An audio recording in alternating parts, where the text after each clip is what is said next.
Твоята милост ме прегърна, вярата в сърцето ми върна. Не съм сам, не съм забравен, от греха съм вече избавен.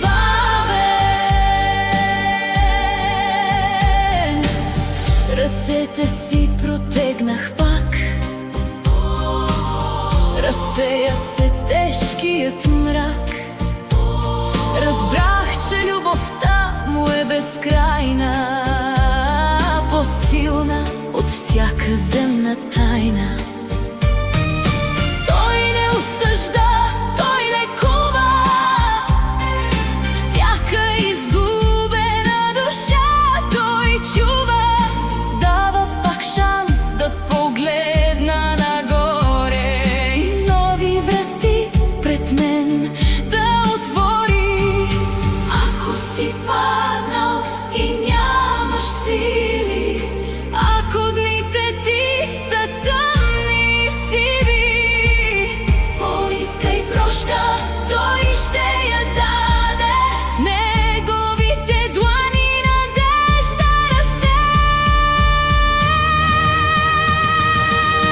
Излезе прошка от небето, изми сълзите от лицето. Божията милост ме прегърна, вярата в сърцето ми върна. Не съм сам, не съм забравен, от греха съм вече избавен. Простен съм, благословен, с нов живот и чист ден. Благодаря ти, Господи, за милостта